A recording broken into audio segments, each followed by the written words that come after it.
bueno, era una mentalidad muy despierta, muy chispeante, muy revolucionada, que era como un motor muy activo para estar generando posibilidades de reportajes, ¿no?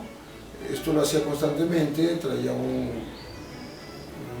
unas tarjetas pequeñitas, de esas que se usaban para los directores telefónicos, y ahí apuntaba y se los metía al bolsillo, entonces, para que no se le olvidaran las ideas que le iban surgiendo. Entonces tenía una mentalidad muy audaz también en cuanto a abordar temas que muchas veces los medios mexicanos, el resto de los medios, no tenían ni siquiera como pensamiento, ¿no? Pongo ejemplos, ¿no? Él tomó la decisión, por ejemplo, en 1979, después del golpe, el triunfo de los ayatolas en Irán, en contra del Shah de Irán,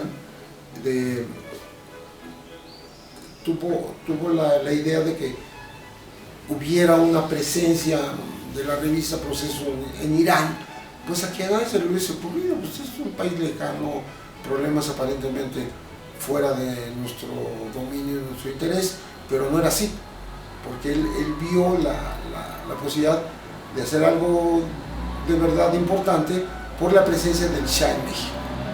Y de esa manera yo fui a Irán, aún después de que me negué a ir porque yo no era experto en estos temas, pero él me insistió y me envió para allá, y realmente la visita fue exitosa, ¿no? Porque se hablaron cosas importantes.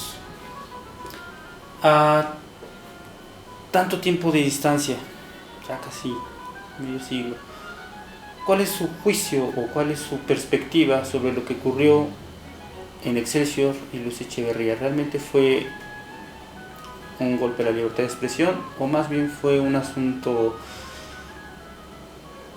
personal entre Julio Scherer y Luis Echeverría? No, definitivamente se inscribe en el tema de la libertad de expresión y de la relación prensa-sociedad y prensa-gobierno. ¿Por qué? Porque Echeverría fue un gobernante, con dos facetas públicas, ¿no? Por un lado, se manifestaba de izquierda, progresista, cercano a los movimientos más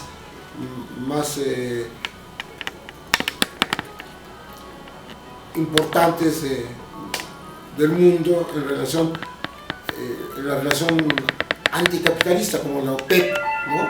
Como la Organización Mexicana del Café, y simultáneamente era un presidente que reprimía internamente, o sea, era un contradictorio en sí.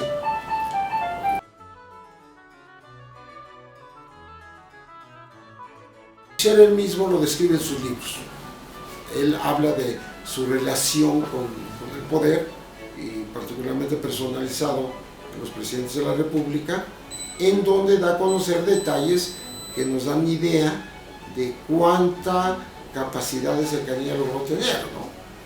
Desde un Díaz Ordaz que le ordena hacer unas camisas de seda con su nombre grabado, desde un Echeverría que le obsequia un cuadro de Siqueiros y que llega a su casa sin aviso previo con el Estado Mayor, etcétera, desde un López Portillo que dijo no pago para que me peguen, ¿no?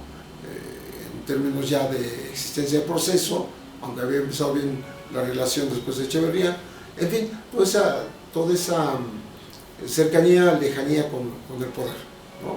Y bueno, un periodista que era protagonista de muchos hechos, ¿no? Están contados en los libros de él y de Vicente Leñero, incluso en circunstancias públicas, como fueron los días de la libertad de prensa, que él detestaba, ¿no?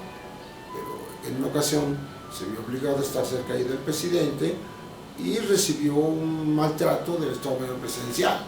Todo eso está documentado. Entonces sí era un hombre de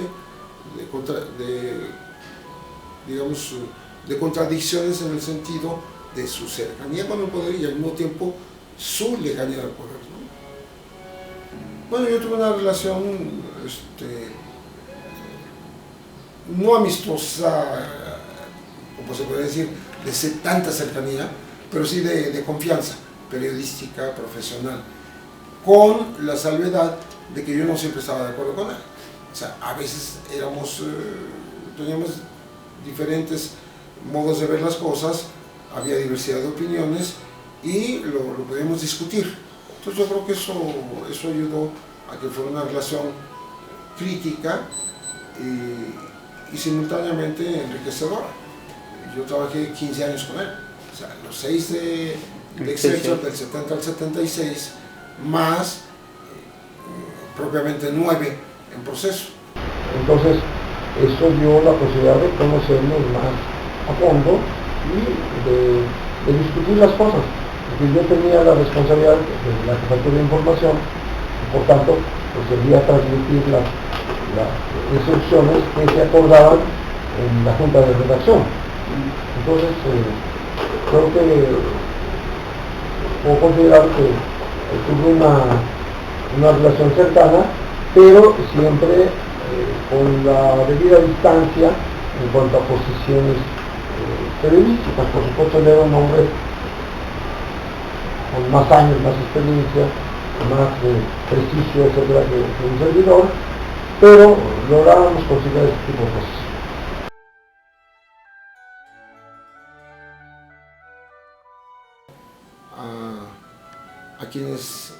A los periodistas que recibían dinero del gobierno, los que recibían chayotes, igualas, embutes, ¿no? Y esa obsesión le duró toda la vida, la denota en sus propios libros. Hay un libro en donde menciona a un reportero de Proceso que encuentra en una lista que le dio Everardo Espino, el director del Banco Rural, ¿no? Y lo único que hace es darle la libertad de réplica a ese reportero, nada más. Entonces, eso es público, está en un libro, pero sí publica el nombre. Entonces, eso denota cuál era su obsesión. Y un día, siendo yo jefe de información, me ordenó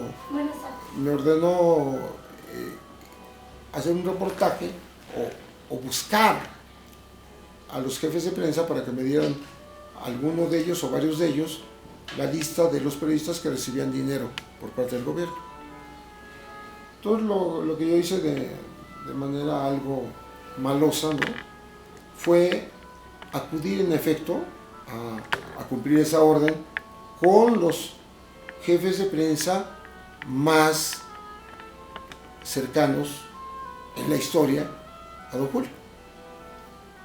Entre ellos, Óscar Argüelles, jefe de prensa de Carlos Hank, Heriberto Galindo, de la Secretaría de Hacienda y Crédito Público, Paco Algorri, que en esa época me parece que estaba en el Seguro Social, a Carlos Zapico, que había cumplido una función en el gobierno del Distrito Federal, de los que yo me recuerdo. De tal manera que grabando las conversaciones telefónicas y grabando las conversaciones físicas con una pequeña grabadora, yo pude conversar con esta gente cuya respuesta invariable fue que era el don Julio que ellos conocían, o sea, siempre queriendo sacar ese tipo de información cuando él conocía cuál era la situación de la relación prensa-reporteros y preguntando qué es un embute, qué es una iguala, el dinero que mensualmente se entrega a un periodista o los regalos que te llegan a tu casa como vino, como Yadró, como Cristal de Bohemia, y que tú no devuelves, ¿no?, que aceptas, o se mencionó en ese momento un regalo como un cuadro de Siqueiros de Luis Echeverría, o los que el propio Julio narraba en sus libros. ¿Cuál es la diferencia? O sea, definitivamente no dieron ninguna información, pero dieron ese tipo de opinión. Lo que yo hice fue, cuando me dijo, ¿cómo va la cosa? Pues aquí está, le puse la grabadora y las voces de las personas que había entrevistado. Entonces, definitivamente, el resultado fue, bueno, dejémoslo para Parks, ¿no? Ya, olvidémonos del asunto. Porque lo habíamos discutido con anterioridad. Carlos Monsiváis era alguien que, como en su momento don Sergio Méndez Arceo, como en su momento García Márquez y otros personajes de la vida nacional e internacional, estaban en las oficinas de proceso y había ese tipo de discusiones. Con Carlos Monsiváis específicamente, él decía que el hilo más delgado de la corrupción entre prensa-gobierno eran los reporteros. El hilo fuerte eran los intereses de los dueños, ¿no? Y yo estaba de acuerdo absolutamente, ¿no? Entonces, esa es una anécdota fuerte de nuestra relación, pero que terminó en eso que estamos hablando.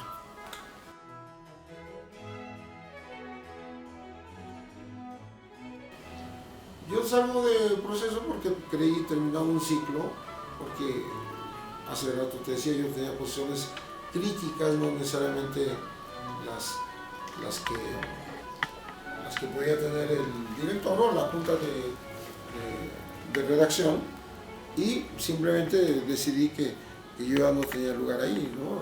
Hubo demasiados desacuerdos, pero sin pelea. Hoy, hace un par de horas yo estuve en proceso, porque conservo una cercanía, una relación amistosa con la gente de base, con los reporteros, y es como entrar a mi casa.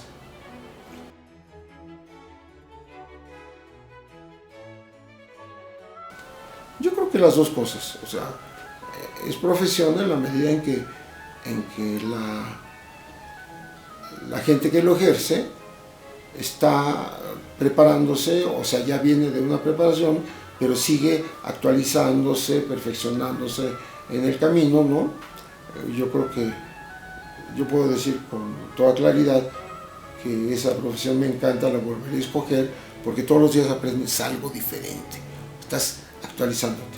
Y es un oficio porque lo ejerces de por vida, es una talacha en el sentido auténtico de que no estás en un empleo común y corriente sentado en una silla, sino que estás todos los días haciendo alguna labor para construir lo que es tu vida profesional, ¿no? Entonces, para mí las dos cosas, profesión y oficio, y ahora haciendo un poquito ¿qué podríamos decir? De comparación de cuando se celebraba el Día de la Libertad de Prensa, el 7 de junio, ahora que la celebramos el 3 de mayo para unirnos a la corriente universal, pues yo suelo decir que somos exactamente igual que los albañiles, porque es el Día de la Santa Cruz. Y los periodistas finalmente somos como albañiles, como constructores, que ponemos ladrillos todos los días para construir pues hasta